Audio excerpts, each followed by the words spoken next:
이제 우리 하나님 말씀 보겠습니다. 오늘 우리에게 주시는 하나님의 말씀은 구약성경 지난주와 동일하게 스가랴서입니다. 스가랴서 8장 9절에서부터 15절, 구약성경 1319쪽입니다.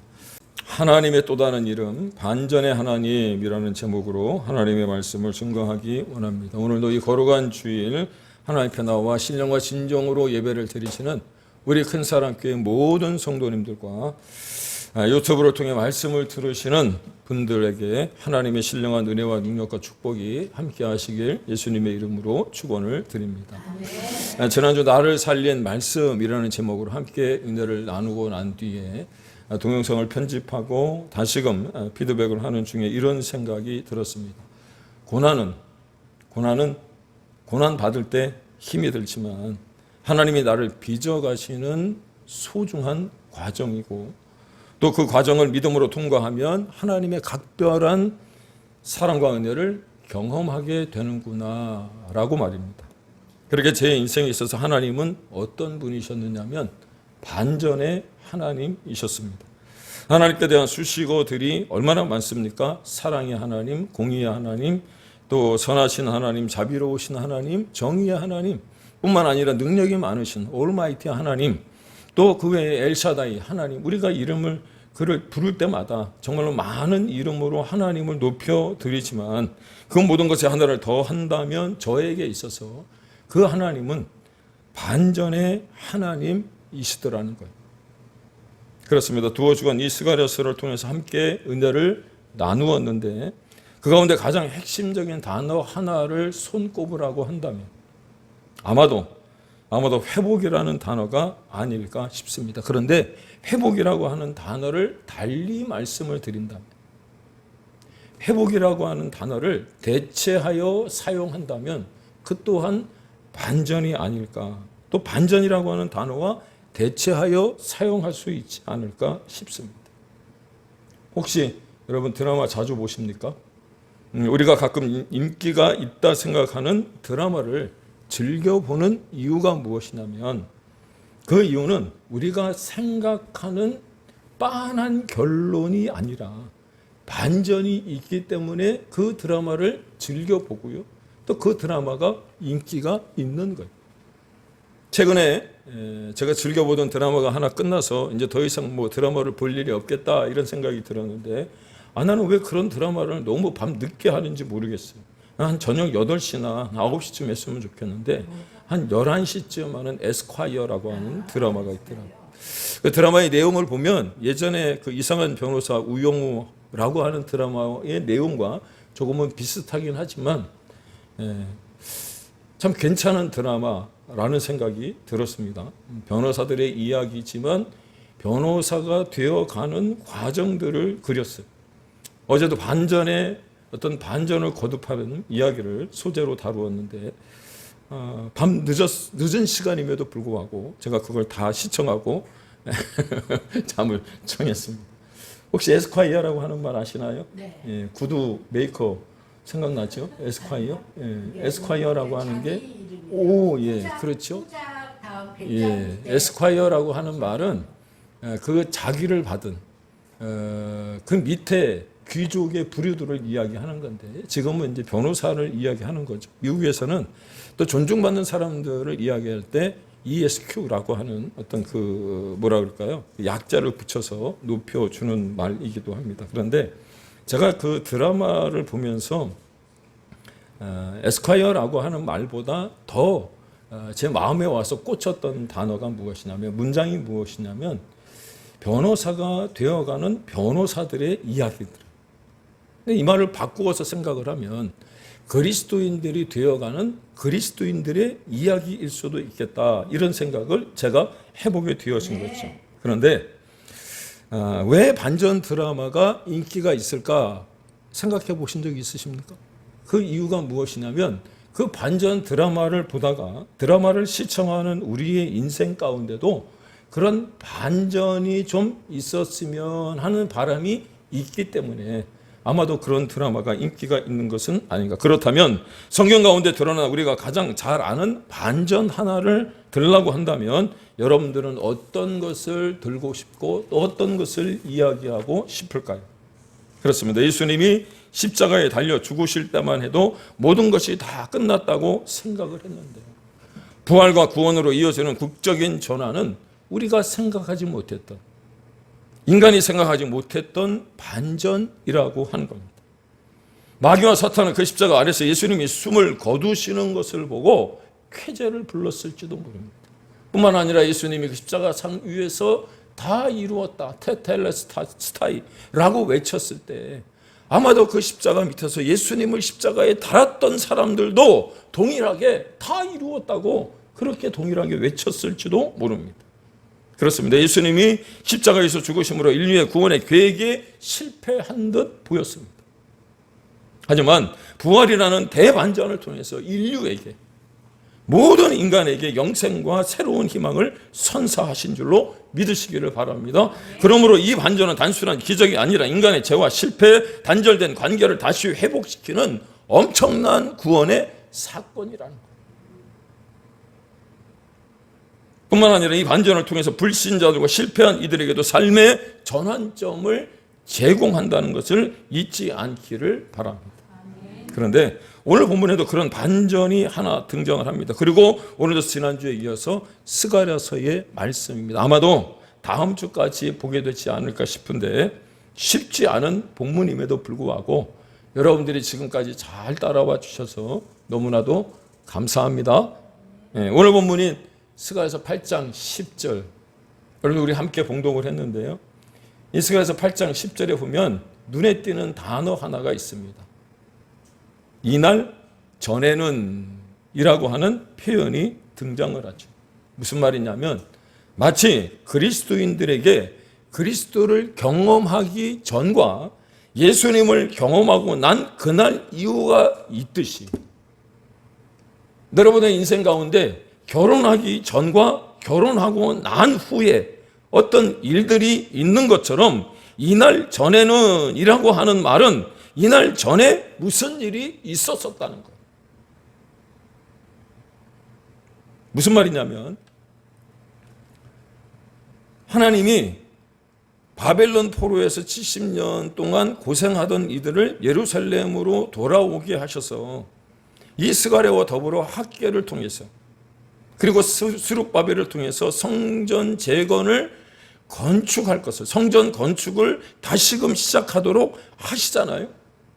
그런데 이날 전에는 이라고 하는 말이 무슨 말이냐면 성전 건축 이전과 성전 건축 이후로 나눌 수 있는 것이고요. 이날 전에는 이라고 하는 말은 성전 건축 이전에 무슨 일이 있었다라고 하는 거죠. 그렇다면 성전 재건 이전에 도대체 무슨 일이 있었을까? 이걸 가르쳐주는 본문이 스가랴서 7장 9절과 10절의 말씀입니다. 바로 본문 앞에 있죠. 제가 봉독해 올릴게요. 만군의 여호와가 이같이 말하여 이르기를 너희는 진실한 재판을 행하며 서로 인애와 긍휼을 베풀며 과부와 고아와 나그네와 궁핍한 자를 압제하지 말며 서로 해하려고 마음에 도모하지 말라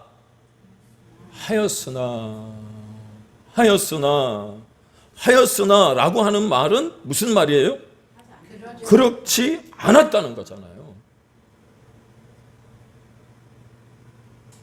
그리고 그것을 보충 설명해 주는 말이 11절과 12절인데 그들이 듣기를 싫어하여 등을 돌리며 듣지 아니하려고 귀를 막으며 그 마음을 금강석 같이 같게 하여 율법과 만군의 여호와가 그의 영으로 옛 선지자들을 통하여 전한 말을 듣지 아니하므로 하나님의 진노를 불러올 수밖에 없었다고 이야기하는 거예요.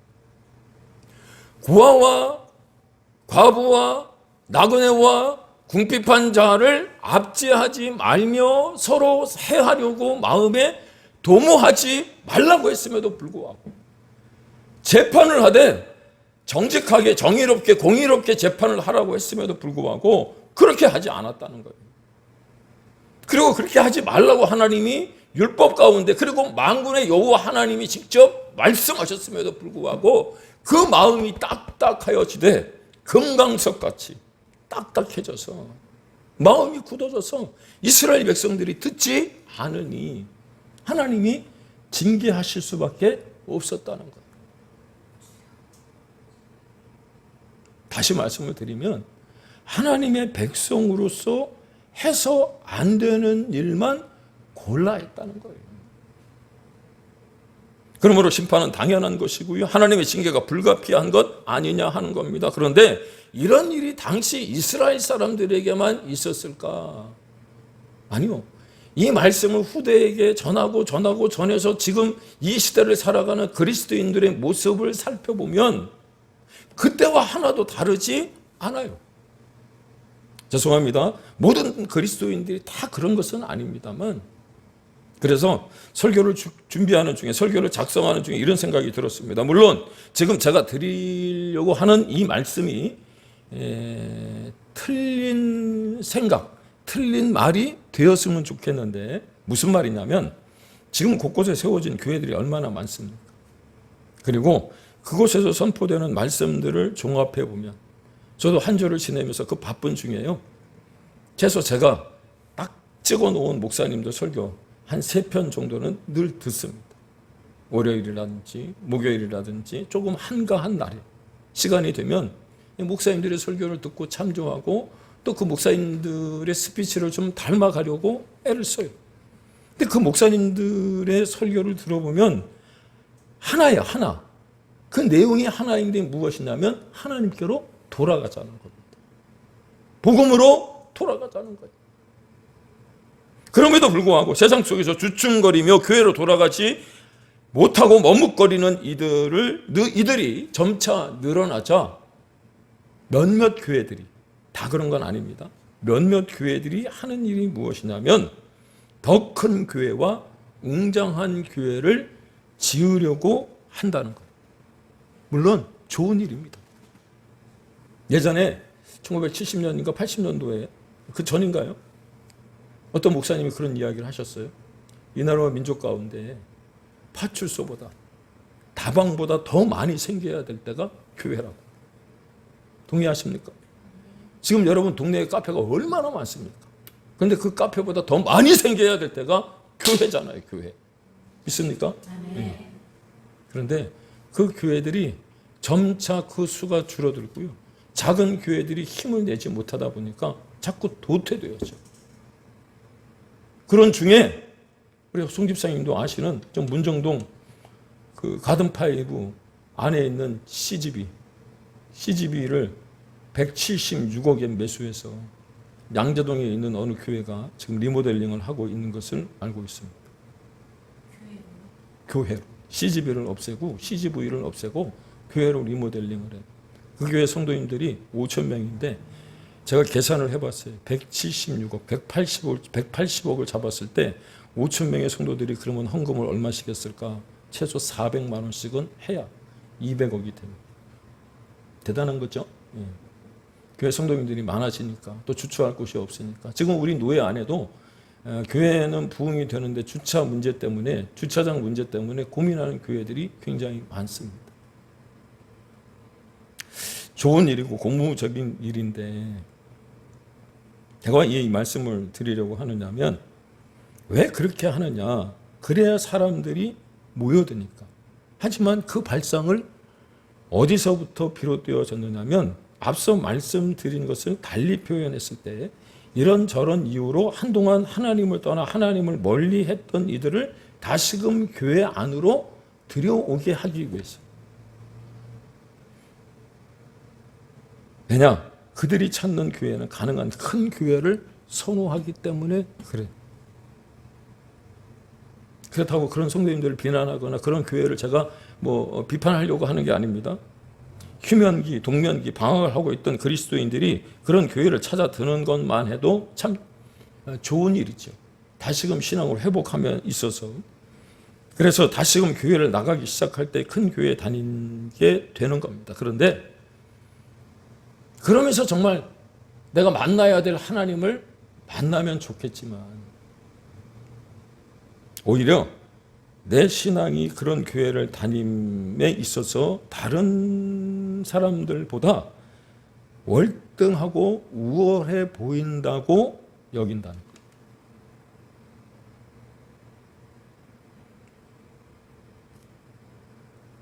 거의 대부분 그런 분들을 만나보면 한동안 잠시 쉬며 방황하고 있었던 것을 감추려 하기 위해서 돌아오기는 했는데 큰 교회 기둥 뒤에 숨어 예배를 드립니다.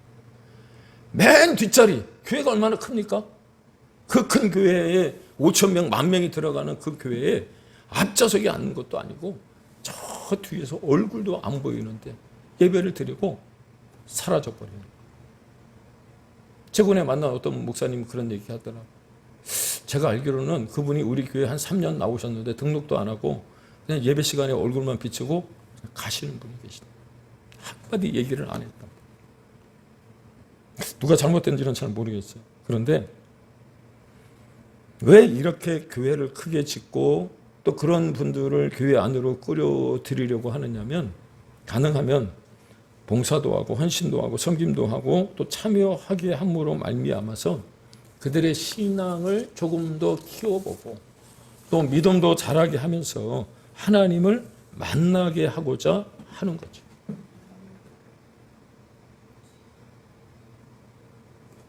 그래서 큰 교회로 나가면 저 또한 반가운 일 중에 하나예요. 큰 교회가 교육적인 시스템과 신앙적인 교류 면에서 그런 분들을 신앙으로 끌어올릴 수 있음에 훨씬 나을 수 있을지 모르기 때문입니다. 거기에 보면 디렉터들이 굉장히 많잖아요. 부목사님도 많고 협력하는 목사님도 많고 어떤 프로그램들이 얼마나 많습니까? 거기에 참여하라는 거죠. 그런데 혹여 이 말씀을 들으시는 분들 가운데 제가 보기에 소위 큰 교회, 규모가 있는 교회, 대형 교회를 다니시는 분이 계신다면 손을 가슴에 얹고 적나라하게 자신을 좀 돌아보면 어떻겠느냐라고 하는 겁니다. 묻습니다. 정말 그 교회에서 운영하고 있는 대로 방침대로 하나님의 말씀을 따라가고 계십니까? 신앙이 혹시 교회를 다닌다고 하는 것이 액세서리 아닙니까? 거기 아이들 말로 묻어가고 있는 것 아니냐는 거예요. 예수 믿고 교회 다니고 구원받으면 천국 간다고 했으니 나는 아닌데 그런 것 같이 여기고 계시는 것은 아니냐는 거예요. 그렇다 보니까 형식에 치우친 믿음, 뭔가 기대하는 기복주의 신앙, 그래서 하나님께 소망을 두기보다는 세상에 희망을 걸다 보니까 그런 분들이 교회 안에 들어와서 문제가 되는 게 무엇이냐? 세상적인 논리로 자꾸 잣대를 들이대는 거예요. 그리고 다시 세상으로 돌아가는 거예요. 따라서 지금의 내가 어디로 흘러가고 있는지 모른 채 죽은 물고기와 같이 시루를 떠내려가고 있는 것은 아니냐는 거예요. 따라서 우리가 여기서 알아야 될 것 중에 하나가 무엇이냐면 아이덴티티, 그리스도인의 정체성. 내가 누구인지를 분명하게 알지 못하면 우리가 수요일 밤, 3일 밤 기도회 때 보고 있는 삼손과 동일한 어떤 그런 모습이 나타날 수밖에 없는 거예요. 나시린으로 구별되었음에도 불구하고 그 정체성을 잃어버리니까 여자 뒷공무니만 살짝 쫓아다니는 거예요. 여러분, 혹시 제가 이 말씀을 드렸는데 아니 목사님 너무 가혹한 거 아닙니까? 큰 교회 혹시 비난하는 것 아닙니까? 그렇게 말씀하고 그렇게 생각하시는 분 계실까요? 아니요, 이 말은 제 말이 아니고요. 하나님의 말씀이에요. 앞에 보면 스가랴서 7장 5절 한번 보시기 바랍니다. 이스라엘 백성들이 했던 일이 무엇이냐면 70년 포로 기간 동안 1년에 2번씩 우리도 하지 못하는 일을 했어요. 금식했대요. 그런데 그 뒤에 하나님이 뭐라고 말씀하셨느냐? 5째 달과 7째 달에 금식하고 애통하였으나 그 금식이 나를 위하여 금식을 한 것인지 너희를 위하여 금식을 한 것인지 모르겠다는 거예요. 교회는 다니고 있었는데 정말 믿음으로 진정과 신령으로 하나님께 예배를 드리고 있었는지 나는 도무지 모르겠어. 하나님이 그 말씀하시는 거예요.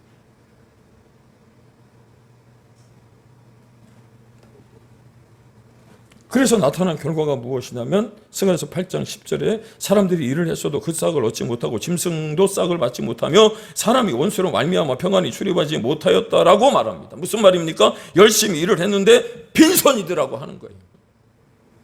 한마디로 말하면 모든 게 다 닫힌 거예요. 경제도 닫히고 삶의 터전도 닫히게 되고 직장도 폐쇄되고 모든 사람이 말라가는 정황이 되어지는 거예요. 다시요, 성전을 건축하기 이전 하나님을 떠나갔던 당시의 사람들이 아무리 열심히 일을 해도 나타난 결과가 무엇이라고요? 빈손이라. 빈손. 우리 가운데 그런 분들 계시잖아요. 아니 목사님, 내가 정말 수고하고 애쓰고 노력하고 정말 많은 일들을 했음에도 불구하고 왜 그냥 얻는 소득이 요거밖에 되지 않습니까? 늘 말씀을 드리는 거지만 하나님과의 관계. 그래서 제가 이 말씀을 준비하는 가운데 제가 먼저 하나님 앞에 무릎 꿇고 기도했어요. 제가 정말 하나님과의 관계가 바로 되어 있는지.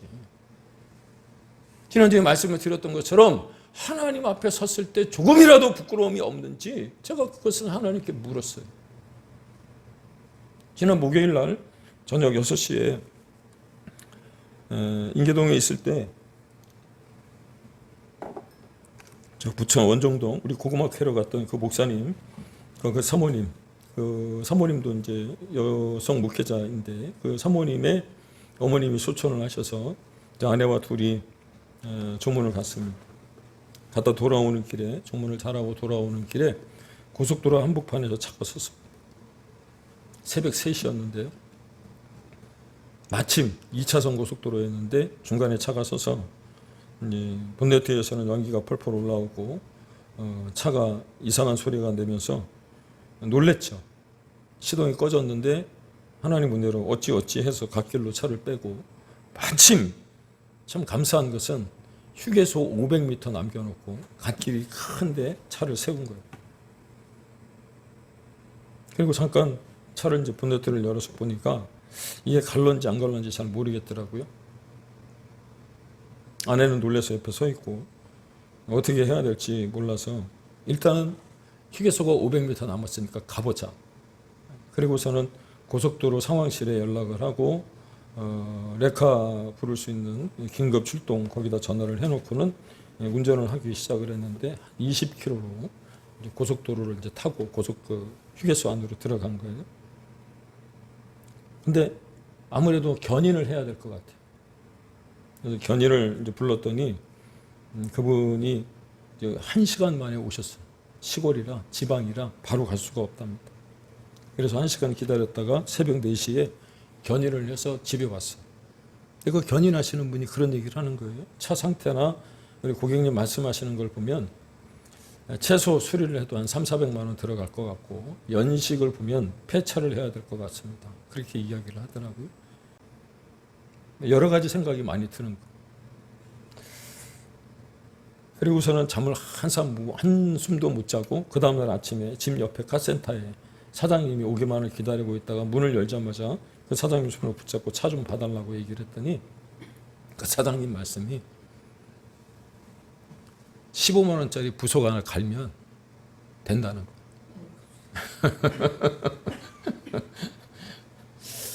15만 원짜리 부속 하나 갈면 되는데 그 레카 견인해 주시는 분은 차 상황을 보니까 폐차해야 될 것 같다. 여러분들 차량 운행도 해야 되죠. 또 시찰 일도 봐야 되죠. 어제도 시찰 일 때문에 저녁에 나가서 6시에 만나서 밥을 먹고 이야기를 하다가 제가 집에 8시에 들어갔어요. 계속 움직여야 되고 내일 아침에도 8시에 또 제가 나가야 되는데 근데 하나님이 뭐 차 살 돈도 없고 뭐 중고차를 어떻게 구입한다 그래서 바로 또 차가 뭐 이렇게 구해지는 것도 아니고 그런데 그 순간 제가 누구한테 가장 부끄러웠냐면 아내한테 저의 그냥 본 모습이 막 다 드러나는 것 같은 침착하게 처치는 했음에도 불구하고 침착하게 처치를 다 하고 집에까지 다 왔는데 화가 나는 거예요. 하나님 왜 내게 이런 일이 벌어져야 되는가. 그런데 여기서 제가 드리고 싶은 말씀이 무엇이냐면 여러분 15만 원짜리 부속 하나가 고장이 났는데 폐차를 해야 될 수도 있고요. 또 차는 굴러가지 많더라. 이스라엘 백성들이나 이 시대를 살아가는 그리스도인들이 그렇게 생각했을지 모릅니다. 내 삶 가운데 아주 작은 요 죄, 이게 뭐가 될 수겠느냐고. 그런데 하나님은 그 작은 죄 때문에 내 삶에 어떤 모든 문들이 닫힐 수 있게 하실 수 있다는 것을 여러분 기억할 수 있기를 소망합니다. 그런데 왜 내가 하나님을 반전의 하나님이라고 말씀을 드리냐면 11절과 12절에 보시면 하나님의 반전이 일어납니다. 뭐라고 기록이 되어 있습니까? 만군의 여호와의 말씀이니라. 그리고는 이렇게 기록하죠. 이제는 내가 이 남은 백성을 대하기를 옛날과 같이 아니할 것인즉 곧 평강의 씨앗을 얻을 것이라. 포도나무가 열매를 맺으며 땅이 산물을 내며 하늘은 이슬을 내리리니 내가 이 남은 백성으로 이 모든 것을 누리게 하리라. 아멘. 그렇습니다. 과거에는 황폐한 땅이었고 모든 것이 닫혀 있었지만 이제 어떻게 하시겠다는 거예요? 평안 속에서 씨를 뿌릴 것이라고, 뿐만 아니라 편안하게 농사 지을 것이라고 말씀하시는 거예요. 전에는 내가 아무리 일을 해도 얻을 게 없었는데, 얻는 게 없었는데 농사 지은 대로 포도나무에 열매가 넘칠 것이고 또한 농작물이 풍족하게 될 것이라고 하는 말씀이 기록이 되어져 있어요. 나아가 있지는 않았습니다만 본문 8장 4절과 5절에 이렇게 기록합니다. 만군의 여호와가 이같이 말하노라. 예루살렘 길거리에 늙은 남자들과 늙은 여자들이 다시 앉을 것이라. 다 나이가 많으므로 저마다 손에 지팡이를 잡을 것이요 그 성읍거리에 소년과 소녀들이 가득하여 거기에서 뛰놀리라. 황폐하여 무너져 황폐한 예루살렘에 어떤 강아지 한 마리 돌아다니지도 않고요, 사람의 흔적이라고는 볼 수도 없었다. 그랬던 곳에 하나님이 이제 그 닫힌 문을 열어주시니 늙은 남자와 늙은 여자들뿐만 아니라 소년과 소녀들이 그곳에 가득하여 거기서 뛰놀 것이라고 말씀하시는 이 음성 들을 수 있기를 축복합니다. 그런데 이와 같이 회복의 근원 이유가 어디에 있느냐면 하나님의 하늘을 여셔서 축복의 이슬을 내리실 것이기 때문입니다. 믿습니까? 이게 소위 말하는 열린 문의 축복이에요. 여기 다니면 열린 문 교회들 있잖아요. 열린 문. 따라서 본문을 통해서 스가랴의 메시지를 듣는 당시에 이스라엘 백성들뿐만 아니라 이 시대를 살아가는 그리스도인들에게 주시는 권면이 무엇이냐면 착각하지 말라는 거예요. 착각에 빠지지 말라는 거예요. 더더욱 하나님은 이제라도 그분께로 더 제대로 돌이켜 성전 예배를 회복하고 성소에서 기도의 향을 피우라고 하는 그 말씀에 여러분 우리의 귀를 기울일 수 있기를 축복합니다. 왜냐? 그리하면 하나님이 이 모든 상황을 반전시켜 주실 뿐만 아니라 그 반전에 하나님이 우리를 만나 주실 것이기 때문입니다. 회복의 하나님이 우리를 만나 주시기 때문인 줄로 여러분 기억할 수 있기를 축복합니다. 예루살렘이 과거에 황폐하고 수치를 당하고 재앙을 받았던 터전이었는데 이제 하나님께로 돌이키기만 하면 하나님은 새로운 축복과 은혜를 주시겠다는 거예요. 따라서 우리의 발걸음을 주님께로 돌이키는 것 여러분 주저하지 않기를 주님의 이름으로 축복합니다. 아멘. 이것이 유대인 본인들에게도 상상하지 못할 반전의 사건이었을 뿐만 아니라 이방인들에게도, 그리고 지금 이 시대를 살아가는 그리스도인들에게도 하나님이 베푸실 역사임을 우리가 여러분 기억해야 할 필요가 있는 줄로 믿습니다. 사랑하는 여러분, 인생의 문이 닫히는 것은 꼭 환경 때문이 아니에요. 아무리 환경이 좋아도 인생의 문이 닫히는 이유가 무엇이냐? 하나님을 떠나면 모든 게 다 막힐 수밖에 없다는 것. 하지만 반대로 아무리 환경이 악화되어서도 하나님과 함께 가면 열린 문의 축복이 주어질 줄로 믿습니다. 이런 면에서 여러분과 제가 상황 따라 살 것이 아니라 닫기도 하시고 열기도 하시는 하나님을 따라 살아야 하는 줄로 깨닫기를 바랍니다. 그래야 우리의 인생의 앞날이 아름답게 펼쳐지게 되는 것. 요한계시록 3장 8절에 열린 문의 축복을 주시는 하나님, 그 주님을 이렇게 묘사하지 않습니까? 볼지어다 내가 내 앞에 열린 문을 두었으되 능히 받을 사람이 없도다. 믿습니까? 우리가 잘났기 때문도 아니고요, 우리가 의로웠기 때문도 아닙니다. 요한계시록 3장 7절에 말씀하신 바와 같이 다윗의 열쇠를 가지시니 곧 열면 닫을 사람이 없고 닫으면 열 사람이 없는 그분 예수 그리스도를 믿는 믿음을 가진 자들에게 주어지는 은혜. 어떤 은혜요? 어떤 상황이라도 반전을 일으켜 주시는 그 은혜, 열림문의 은혜. 여러분 믿습니까? 그러므로 상황이 아무리 힘들고 어려울지라도 도망치거나 뒤로 숨지 않기를 축복합니다. 결론이에요.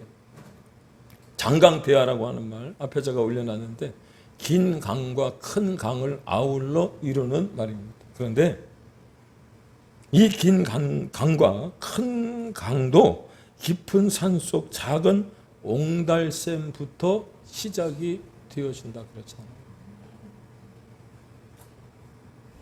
저 긴 강, 저 큰 강이 어디서부터 시작이 되었을까 싶지만 그 또한 반전 아닙니다.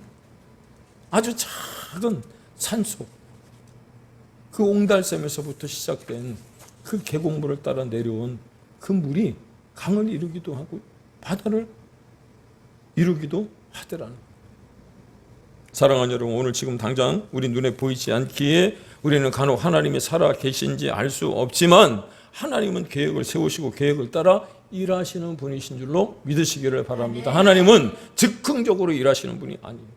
만세전에 작정하신 계획을 따라서 우주 만물을 움직이고 우리 인생을 이끌어가고 계시기에 우리가 이런 하나님의 계획을 바로 알고 그 계획 가운데 살아가야지 인생을 낭비하지 않고요, 또 엉뚱한 곳에서 헤매지 않을 뿐만 아니라 허송세월 보내지 않게 되는 줄로 믿습니다. 그러므로 눈에 작지만 주님의 말씀을 실천의 감으로 말미암았어요.